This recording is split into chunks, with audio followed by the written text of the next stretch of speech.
నమస్తే, నేను మీ సతీష్. ఆంధ్రప్రదేశ్లో పరిపాలనని గాడికి వదిలేసినటువంటి కూటమి ప్రభుత్వం రాజకీయ కక్ష సాధింపు చర్యలకే ప్రాధాన్యత ఇస్తోంది.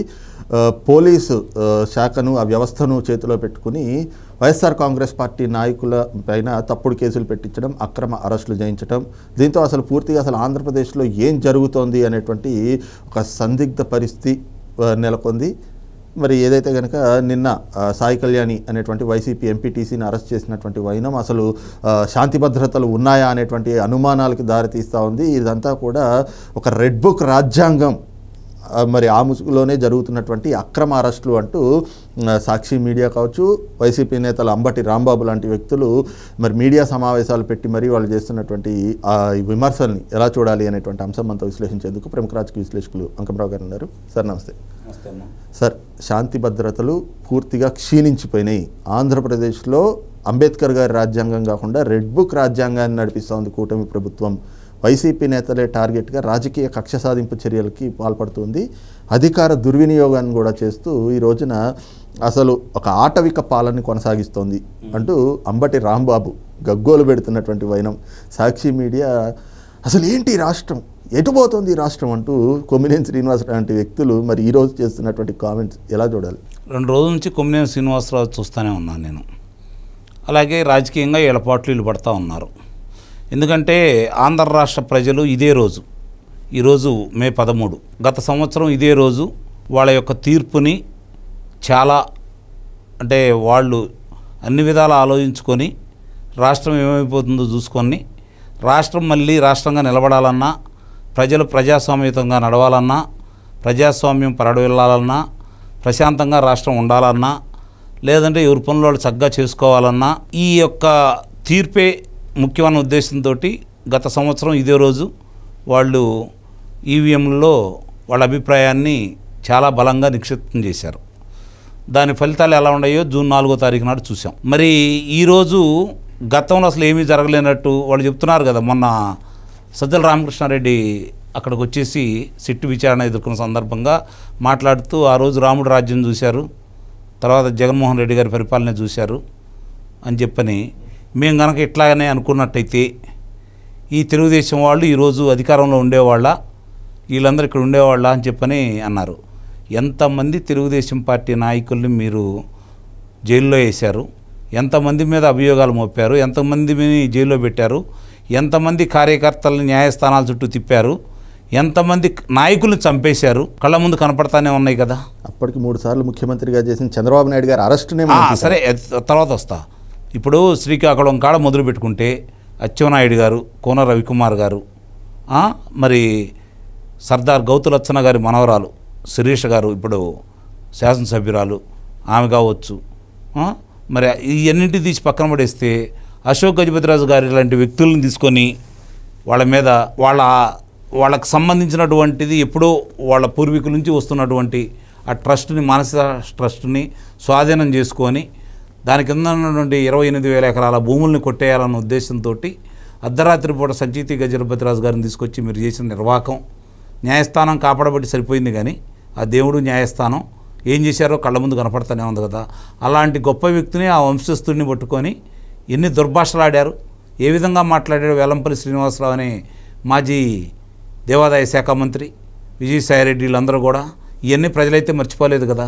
విశాఖపట్నంలో పల్లా శ్రీనివాసరావుని కావచ్చు, సబ్బం హరిగారిని కావచ్చు, ఒకళ్ళని కాదు ఇక అట్లా లెక్కేసుకుంటూ ఉంటే మరి ఇక్కడికి వచ్చేతలకి చింతమనేని ప్రభాకర్ కావచ్చు, మామూలుగా పట్టాభి కావచ్చు, దేవినేని ఉమ్మగారిని కావచ్చు, కొల్లు రవీంద్ర కుమార్ గారిని కావచ్చు, ధూళిపాడ నరేంద్ర కుమార్ గారు కావచ్చు, ఒకళ్ళని కాదు. మనం అక్కడ దాకెళ్తే అనంతపురం దాకెళ్తే జేసీ ప్రభాకర్ రెడ్డి గారు, వాళ్ళ కుమారుడు స్మిత్ రెడ్డి, ఒకళ్ళని అని కాకుండా ఏ విధంగా హింస చేశారు, ఎంత దౌర్జన్యం చేశారు.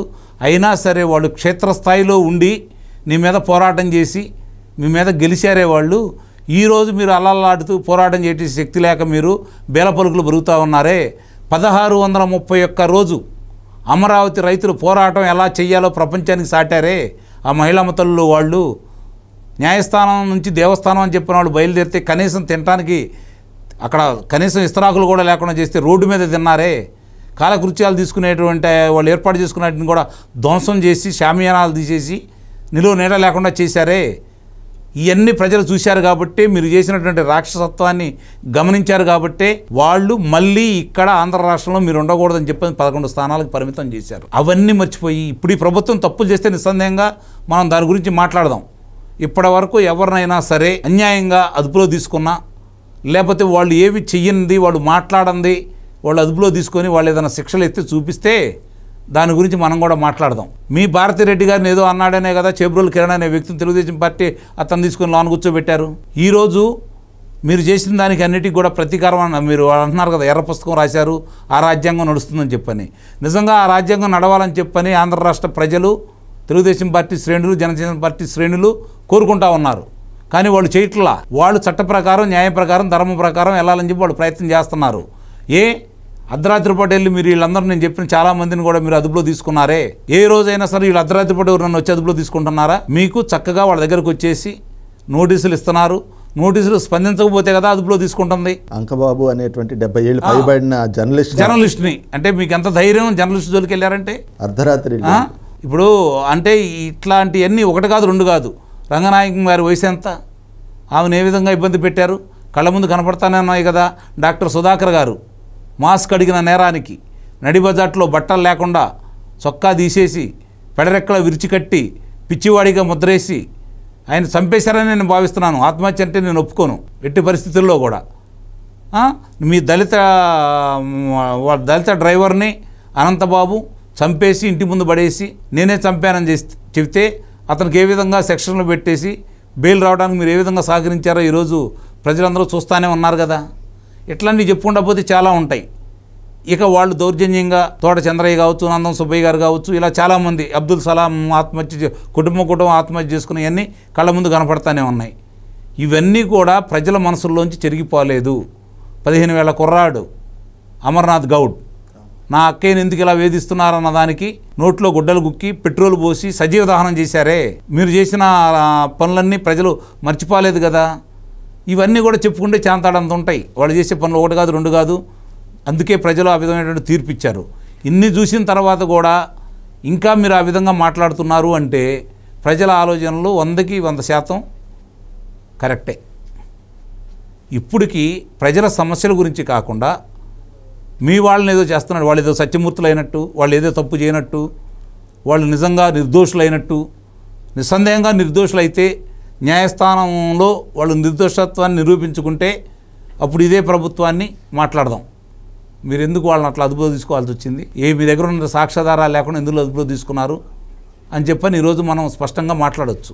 ఈరోజు కళ్ళ ముందు కనపడతా ఉంటే, ఇన్ని సాక్ష్యాధారాలు కనపడతా ఉంటే, రాష్ట్రం ఇంత విధ్వంసం అయిపోతే దానికి వీళ్ళే కారకులైతే వాళ్ళని ఏదన్నా వాళ్ళు చేసిన పనులకి ఈరోజు అదుపులో తీసుకుంటే ఇంత గగ్గోలు పెడుతున్నారు అంటే ఇప్పుడు మాట్లాడే వాళ్ళందరూ ఉన్నారు చాలా వరకు. ఇప్పుడు పేరు నాని మాట్లాడుతున్నాడు బయటకు వచ్చేసి, నీ భార్య మహిళ అన్న ఉద్దేశంతో చంద్రబాబు నాయుడు గారు ఆమెను అరెస్ట్ చేయొద్దన్నారని చెప్పి స్వయాన నీ నోటితో చెప్పావు కదా పేరు నాని. ఈరోజు ఏ విధంగా మాట్లాడుతున్నాడు మహిళ గురించి? నిన్న మాజీ మంత్రి రజనీ గారు ఆమె కారులో ఏదైతే నాదెండ్ల పోలీస్ స్టేషన్లో అతని మీద అభియోగం అయితే ఉందో 28 లక్షల రూపాయలకు సంబంధించి అతనికి నోటీసులు ఇస్తే స్పందించకపోతే అతను నీ కారులో ఉన్నారని తెలిసి కారును ఆపితే కారులో చూడనీయకుండా నువ్వు అడ్డుపడింది కాకుండా కారులో ఉన్నవాడిని బయటకు తీసుకొస్తే నువ్వు తీసుకొస్తున్న రచ్చంటూ చూసిన తర్వాత నీ మీద పోలీసులు దౌర్జన్యం చేశారా? ఆడవాళ్ళ మీద పోలీసులు దౌర్జన్యం చేశారంటే అమరావతి మహిళల మీద చేశారు దౌర్జన్యం. అది ప్రపంచమంతా చూసింది. ఆ మహిళల్ని ఏ విధంగా, ఆ పార్టీ నాయకురాలైన మహిళల్ని గౌతు శిరీష్ గారు కావచ్చు, లేకపోతే ఇప్పుడు ఉన్నటువంటి మహిళా మంత్రి హోంశాఖ మంత్రి గారు కావచ్చు, అనిత గారు కావచ్చు, చాలామందిని ఏ విధంగా మాట్లాడే వాళ్ళని ఏ విధంగా మాట్లాడేశారో చూస్తూనే ఉన్నారు కదా. దానికే కదా ఇప్పుడు వరా రవీందర్ రెడ్డి లోన్ ఉంది, బోరుగడ్డ అన్నిల్లో లోన్ ఉంది, కళ్ళ ముందు కనపడతానే ఉన్నాయి కదా. వీళ్ళని ఈరోజు అట్లాంటి కామెంట్లు పెట్టారనే కదా వీళ్ళని కూడా లోనకి తీసుకెళ్తా ఉంది. ఆ రోజు మీరు ఇంతకంటే ఘోరంగా చేశారు, వీళ్ళు కనీసం న్యాయబద్ధంగా చట్టబద్ధంగా వెళ్తూ ఉన్నారు. అది గమనించకుండా ఇష్టారీతిగా మాట్లాడుతూ ఉంటే మీరు చెప్పిందే ప్రజలు వింటారు, మీరు చెప్పిందంటే మీ అధికారంలో ఉండగా భయపడిపోయారు, ప్రజల్ని భయపెట్టారు కాబట్టి నిజంగానే ప్రజలు వామ్మో ఎందుకులే, మన చేతిలో బ్రహ్మాస్త్రం అనేది ఒకటి ఉంది, ఆయుధం అనేది, దాన్ని సరిగ్గా సమయంలో వీళ్ళ మీద ప్రయోగిద్దామని చెప్పని వాళ్ళు శాంత స్వరూపులై ఉద్యమాలు చేయకుండా బజారుకు రాకుండా ఏం చేయాలో ఒకే రోజు ఇదే రోజు సంవత్సరం క్రితం చాలా స్పష్టంగా తీర్పిచ్చారు. గమనించుకోండి, ఇప్పటికైనా మీరు మాట్లాడే ఎట్లా ఉండయో అన్ని కుంభకోణాలు బయటకు వస్తున్నాయి.